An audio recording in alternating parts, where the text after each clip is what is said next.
Good morning, 8:30 on this Wednesday, and we've got Charlie in studio to talk with us, legal counsel. If you have a question, hop on the line right now, 316-436-1212. We would love to hear from you.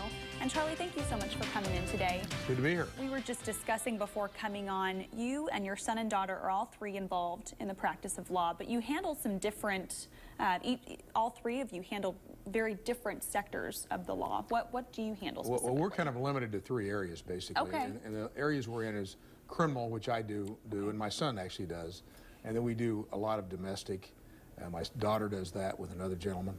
And then my son does some immigration, too, and another gentleman helps him with that. So we do those three areas. But the immigration is what we were talking about earlier, and that's quite an area that's a kind of an involved thing that a lot of people don't understand, actually. Okay. And what gets involved in that is we have a lot of people here, and I know a lot of people don't like it, but they're here without any status. And I think the common term that everybody uses is illegal.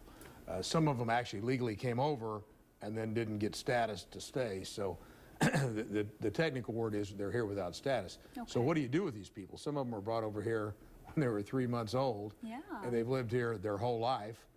I've represented some of them that have been here without status that don't even know Spanish, believe it or not. They've been educated in our schools, and they're here. Sometimes they're married with children. All their children are citizens. Their spouse is a citizen, and they've never become citizens. So it creates all kinds of problems, because if you're here without status, you don't have a Social Security number, and if you don't have a Social Security number in our society, it's very difficult to work. So it causes all kinds of problems. So they may make up a Social Security number, which is a crime.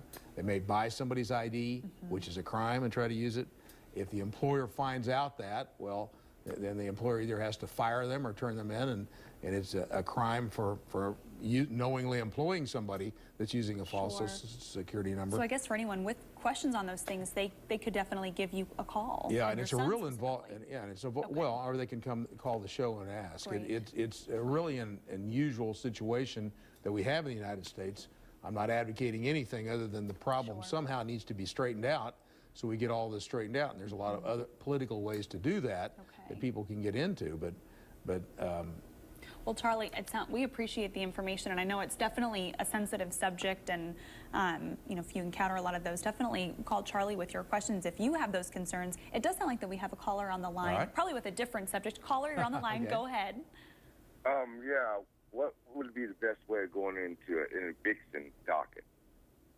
An interdiction docket. I'm not completely sure what you mean by that. Eviction?